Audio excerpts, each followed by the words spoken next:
So far so good. Welcome back to our studios, and we have updates for you today. And these are sports updates.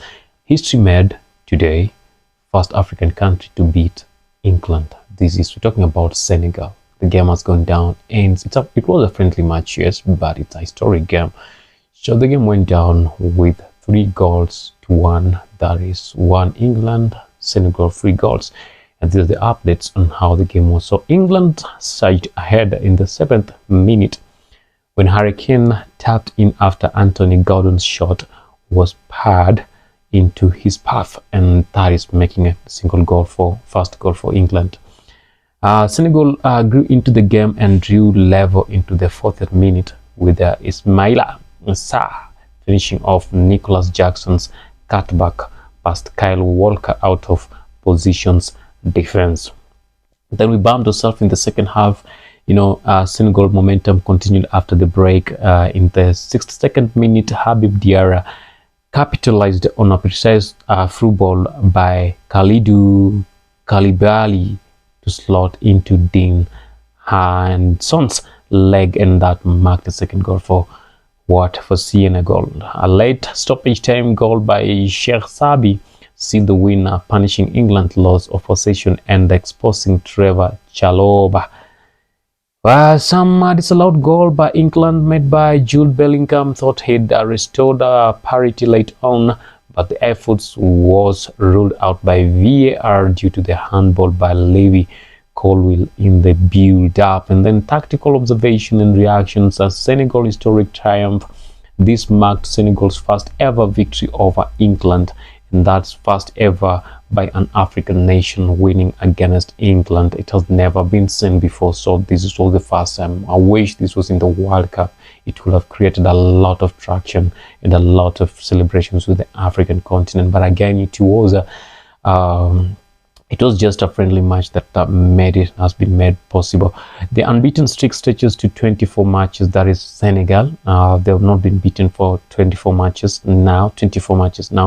England's defense frailties, defensive missteps by Kyle Walker, Trevor Chalobah, and Levi Colwill were heavily criticized or are heavily criticized even now on social media. Thomas Tuchel's side was described as passive and lacking tempo, urgency, and cohesion. The players were just, more of individual football.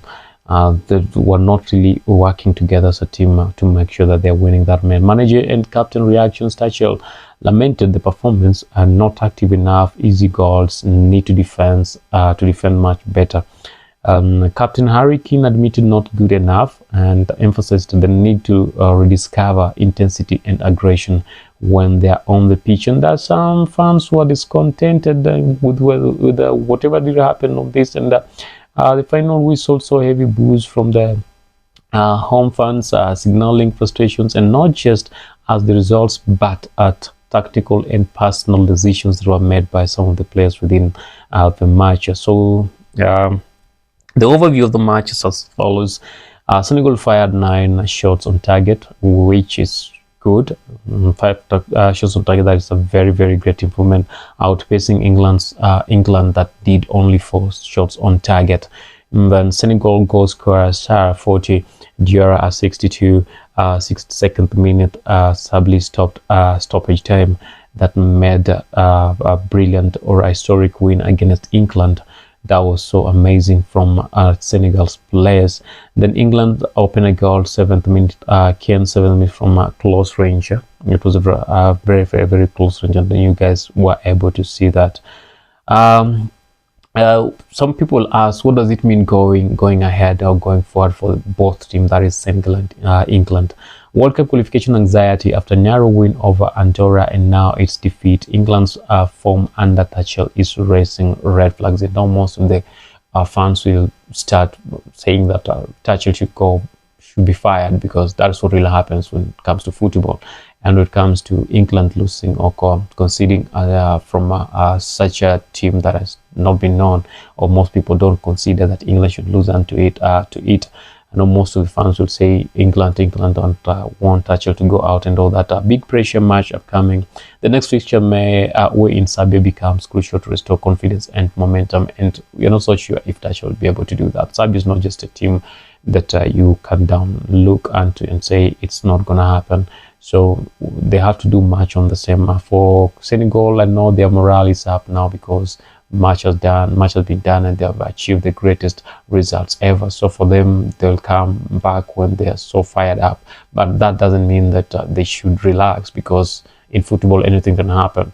Yeah, maybe it was a lucky win, but it wasn't a lucky win because they had that chance and they saw, like, they took care of the opportunities that they got and made sure that they're scoring all those goals. They were not by chance, but they were goals that were supposed to be scored. So the night, a night that will be remembered. There's a night that will be remembered as a historic shock and a major wake-up call for England's setup under Tuchel. And for Senegal, it's a night for them to remember again, because they have done what any other African country has never done before. So first time the African countries winning against England, and that's good news to Senegal and good news to Africa itself. You know what? Yes, you can leave us not just that way, but leave us a subscription, and make sure you leave your comment over there. What do you think about this match, and what do you think is the future of Senegal, and what do you think is the future of England under Tuchel?